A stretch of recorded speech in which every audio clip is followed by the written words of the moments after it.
everyone. Right now it's really late at night, 10 o'clock, and I'm out hunting for cicadas again. Look, this one's one of the big ones.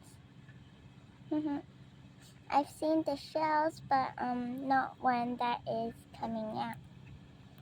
So cool.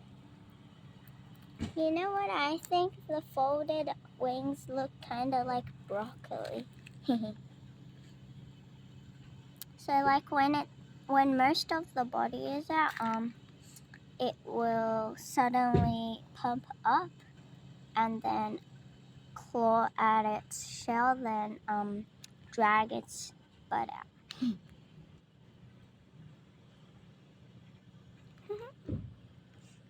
This is really rare, looking at one of them transform like this. And then like fluid pumps into their wings, which expands them to their full size. Whoa. Whoa. It's so cool how the back of the shell splits open.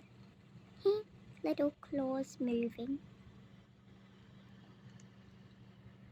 It looks totally different from its nymph stage.